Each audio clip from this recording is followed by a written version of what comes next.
फरमाया जब बेटी पैदा होती है ना तो फरिश्ता उसके सर पे हाथ रखता है और कहता है बेटी, उस बच्ची को मुखातिब करके, तू कमजोर है।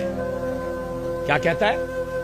तू कमजोर है लेकिन अल्लाह तेरी मदद फरमाएगा।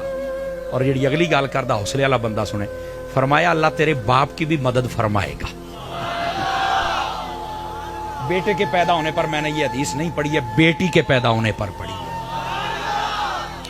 समझ आ रही है ना? बेटी आ जाए तो रहमत आती है।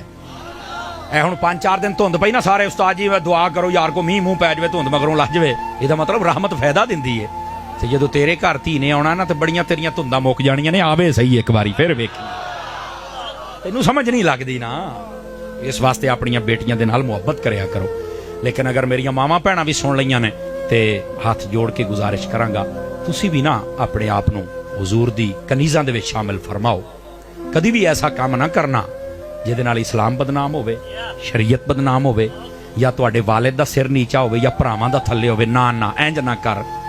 देख नबी पाक ने बीबी तेनू किन्नी शान दी है, तेनू रहमत आख्या, तेरे पैरी जन्नत रखी है।